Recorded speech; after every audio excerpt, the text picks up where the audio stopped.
November 3ஆம் தேதி 2021 petrol மீது இருக்கக்கூடிய வரியை 5 ரூபாய் குறைச்சாரு மோடி ஐயா. டீசல் மீது இருக்கக்கூடிய வரியை 10 ரூபாய் குறைச்சார். அதே மாதிரி மே 2022 மத்திய அரசு திரும்பவும் பெட்ரோல் மேல இருக்கக்கூடிய வரி 9 ரூபாய் 50 பைசா குறைச்சாங்க. டீசல் மேல 7 ரூபாய் குறைச்சாங்க. எங்க மத்திய அரசு குறைச்சிட்டாங்க வரியை, நீங்க ஏன் குறைக்கல? ஒரு தரம் இல்ல 2 முறை குறைச்சிட்டாங்க, நீங்க ஏன் குறைக்கல? That is completely false. That is a whole lie, because Tamil Nadu government cut the tax on petrol 3 rupees a litre in August 2021 before the union dreamt of cutting in anticipation of their elections in the states. So the first state to cut was Tamil Nadu in August of 2021 under the leadership of our Honorable Chief Minister M.K. Stalin. So for somebody to stand up in Parliament and say we didn't cut at all would be a full lie. But to be fair, I didn't hear her say we didn't cut at all. What she said was we didn't cut when they told us to cut. Now I find that the height of hypocrisy. Here is a union government that took the rate taxes on petrol from 980 to 3250 and after 2 successive cuts still has it at almost 20 rupees.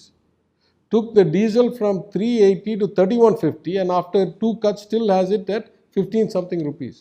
That means still more than double and still more than 4 times the rate they inherited. Telling somebody like Tamil Nadu that has never in its history in the DMK government, never has the DMK government ever raised the VAT on petrol or diesel by 1 paisa one time. We only have a history of cutting it 3 times before and once now. Telling somebody like us who has only cut and never raised, that too somebody who has raised it unconscionably, egregiously, exponentially, increased the burden on the common man, telling us that somehow we didn't do the right thing. This is the height of hypocrisy. If there was a definition in the dictionary, this example would be there. மத்திய அரசு மேல இவ்வளவு coma GST போட்டுட்டீங்கன்னு சொல்ற DMK, branded ஐட்டம்ஸ்க்கு மேல தான் tax போட்டிருக்காங்க GST council. அது மத்திய அரசு போடல, மோடி ஐயா போடல. ஜிஎஸ்டி கவுன்சில் உங்க மந்திரியும் உட்கார்ந்து இருக்கக்கூடிய ஜிஎஸ்டி கவுன்சில்ல தான் நிர்ணயம் ஆச்சு. அதுல 5% தான் பிராண்டட் ஐட்டம்ஸ்க்கு மேல வரி போடணும். ஏகமானதாக எல்லாரும் சேர்ந்து யுனானிமஸா எடுத்த decision. That is the partial truth. As the Honorable Union Finance Minister herself indicated in her social media tweet about 10 days ago, in fact, this rate increase was part of a 3-step process. The first step was the fitment committee of IAS officers, which included the Tamil Nadu Commissioner of Commercial Taxes, recommending a series of changes in rates. At that time, there was a written submission and an oral submission by the Tamil Nadu IAS officer that we were against this hike. Subsequently, all those recommendations were taken up by the GOM or the GST subcommittee on rate rationalization. At that point, many discussions were held. Though Tamil Nadu is not a member, I am not a member, I sent in a written submission saying that we oppose this hike. At the end of the GOM's kind of discussions, they produced a summary report that had 56 recommendations for rate rationalization. Some increase, some lowering, some leveling, some duty inversion, tax inversion, removal, etc. During the full GST Council meeting in Chandigarh, which lasted 1.5 days and had something like 20 agenda items, of which one of those items was this entire 56-item GOM recommendation report. It was offered to the GST Council to either agree in full or disagree in full to all 56 items rather than take each one up. There was simply not physical time to take those up for discussion. On that basis, the entire committee's report of 56 items, including this item, was agreed upon.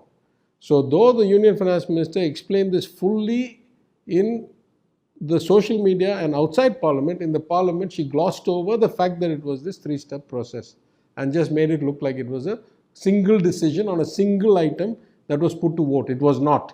The collective 56 items were put to vote. Any GST Council decision is a decision of the GST Council in which all the ministers are present. 2/3 उनका voting होता है, 1/3 central government का. Voting नहीं हुआ, consensus में decision हुआ. Look, I am the first critic of GST. I have said it from the beginning that it is a bad notion that in a country this big that other than few select goods that require interstate transport and trade, it is not logical to have a GST system designed this way. Whatever the notion of philosophical problems, the actual design of implementation is even worse. That is to say, the model of GST we have with multiple rate structures and multiple exemptions and all that is the most complex GST model of the 140 countries that have some form of GST or VAT. Worse than that was the rush to implement it overnight and for dramatic effect hold a midnight session of parliament and all that, and then found thousands of flaws in the system. Even worse than that is the way it operates. From the lack of attention, from the lack of regular meetings to the lack of good processes, we have a situation where the design of voting rights is so fundamentally flawed. Though it is held up as a model of federalism, in fact it is anything but. It is a clear way of the union government to do whatever they want using this council as a rubber stamp. Let me give you some examples. 100% of the agenda of the council is decided by the union government, not in any consultation with other states. Major decisions about whether to continue compensation are decided wholly by the union government. All the difficult decisions that the union government doesn't want to take responsibility for, it gets shifted down as if it's a council decision. Now what happens in the council? The system says 75% positive vote is required for some resolution to pass. But the union government has 33% of the vote. That means any resolution brought by anybody, if the union government says no, it's dead on arrival. What about the remaining 66%? In this uniquely inexplicable design of one state, one vote, the remaining 66% is split about 2% per state for the 31 states. Now what does that mean? A state that pays 0.00001% of the total taxation, like total tax revenues like Arunachal Pradesh, or 0.5% like Goa, and a state that pays like 12% or 11% like Tamil Nadu, all get to have equal vote. What does this mean in effect? Every time the union wants to raise the taxes, all the net beneficiary states who pay almost nothing and get all of the upside will vote yes. And the few states like us, we'd have to get 12 similar states who are willing to stand up, have the courage to vote independent of the BJP leadership's diktat, but really for the people themselves. No BJP chief minister has the capacity, or no BJP minister has the capacity to vote for the sake of the people, independent of the diktat of the union leadership. Therefore, the odds of ever opposing successfully a union resolution is close to zero, if not exactly zero.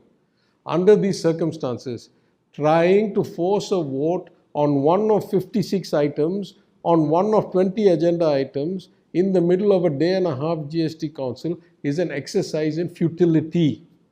No matter what we do, we cannot win that battle. Therefore, for the sake of getting through so many items in such little time and having the capacity to talk about compensation, etc., the whole package was accepted as is. But this just goes to show you that this is not a federal structure. It is a backdoor control of the union government. It is designed to be that way.